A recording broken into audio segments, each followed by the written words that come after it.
I'm Jennifer, and this is Jennifer too, and we are here with Pantry Crashers, and we are going to be celebrating the holidays soon, so today is all about pantries, easy recipes, and the holidays. So we are glad you are back with us. Absolutely, and today we're in Jennifer's pantry, and I have total pantry envy. If you saw our first video, we did my pantry, which is completely different, but still I'm getting a wealth of information, even being in a different pantry, getting other ideas that I can incorporate into my pantry. Hers is a walk-in pantry, which I love, and I think a lot of people would love a pantry like this, but still, it doesn't matter. You don't have to have this pantry to kind of get ideas. And I also see too that you have items that you've stocked up on. So Jen's gonna touch base on how she stocks up on certain items with couponing to get the best bang for her buck. And also give us a little tips of what we can do and that I can even utilize in my smaller pantry too. So Jen's gonna go over all of that, and then we've got a great holiday recipe that we're gonna do as well too. So we're gonna do a little bit of both. Welcome to Pantry Crashers. So first of all, like Jen said, this is a walk-in pantry, and I didn't always have a pantry like this. We built our house a couple years ago, and after 12 years of being a professional organizer, I knew that I wanted to store all of my food and my basic, groceries in one spot. So I don't have any groceries in the rest of my kitchen. They're all in here. And basically, about maybe 3 years ago, a friend of mine, she really started teaching me how to do couponing, which I used to think was a complete waste of time. Who has time for that? I'm a busy working mom. But what I found after a while is that by having a small stockpile at home, I actually save time because I don't always have to run to the grocery store, or maybe it's snowy out or cold, or if I've worked a long day. I have the basics here. So I've actually saved a ton of time, which is great when you're trying to be organized, but also I've saved a ton of money. I bet. And just the basics of how I do it is that I wait until the price of the item is at the rock bottom cost, which is about every 12 weeks for items in the store. And that's when I put the coupon on top of it. So if I can get like anything, say it's paper towels, if I can get it at the rock bottom price with a coupon, I can get enough for a year's supply and not have to buy paper towels for a year because I have the space and because I have a system going.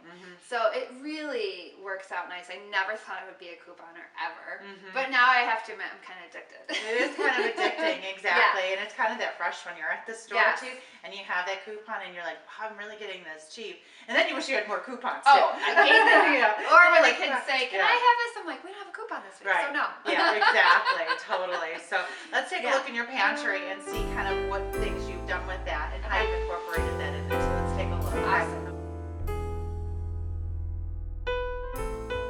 So here I am in my pantry, and I wanted to kind of talk to you today about how I organize my own pantry.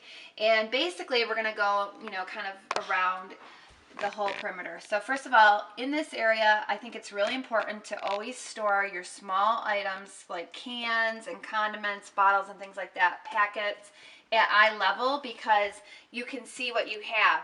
Whereas if it's something bigger, it doesn't have to be, at your level. You can look up or look down and still see that item sticking out. But cans, things like this, you want to make sure they're right where about the height of your eyes. And you also notice that these are some of the items that I stock up on, so I have them on hand. We use a lot of beans, so I make sure I have a lot of that. We use, pasta. So those are things that I stock up. And then all the way on the top of the things, this is like my little personal tip. I don't let my family have access to every single thing that's in the pantry. These things are off limit because we already have one that's open. And you know how kids and husbands are. They like to open boxes without looking, or they like to say, we don't have any of that snack, or we don't have any of that cereal. And really, they're just too lazy to look for it. So this is out of their, reach, and the rest is already things that are open that they can use. So one of the other things that I really, really love is having clear containers. And we talked about this in our last episode at Jen's pantry, but the reason why I love it is because you can not only see what you have, it keeps it fresher longer because it's not an open box where things can get stale. And of course it's fun to label it, not just for you because it looks cute and organized, but also when somebody else is in your home that has to find something, a spouse or a child or somebody visiting, they can easily see what it is. So I use a lot of clear containers you'll see throughout my pantry. I just think they're fun and they're easy to use. So another great tip, and we talked about this a little bit before, is having these baskets so that when you are meal planning for the week, you can actually put all the ingredients for each meal in a basket.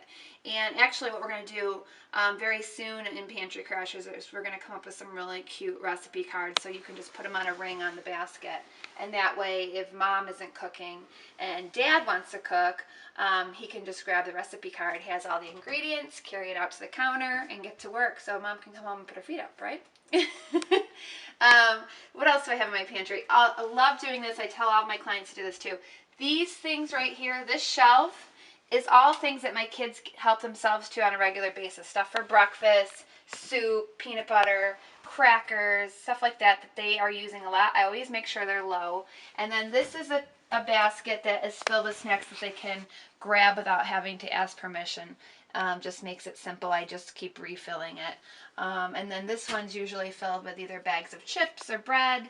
And the top one is my secret basket. This is obviously not see-through, and what I do during this time of year is I'll just have things that I can grab if somebody's stopping over, dips and fun stuff if we have to go to a party, things that I really don't want my family helping themselves to once again, or I don't want open and then it gets stale, so I leave it all here so next time I have to run somewhere quickly or somebody just pops in, I have some stuff to grab. And again, here's some more see-through containers, stuff like that. We have paper products. This is another part of entertaining during the holidays. I usually have a lot of crackers on hand. And then we have a baking shelf over here. So this is all the stuff for baking. It's all in one location. And I also like to keep things like holiday napkins and plates on hand. So if you're doing a quick improv entertainment, you can make it look fun and festive. And one more idea is to have like a little basket all ready to go for entertaining of cups and plastic silverware, straws, even your napkins. So you can just, again, pull it out of the pantry, set it out on the counter in the kitchen, and it's like a great, easy way to entertain without having to put a lot of fuss into it. So thanks for coming into my pantry today, and we're going to be back soon with an awesome, easy holiday recipe that anybody can do. And we're also going to give you some more tips on how to have the staples you need for holiday time in your pantry. So we'll be right back.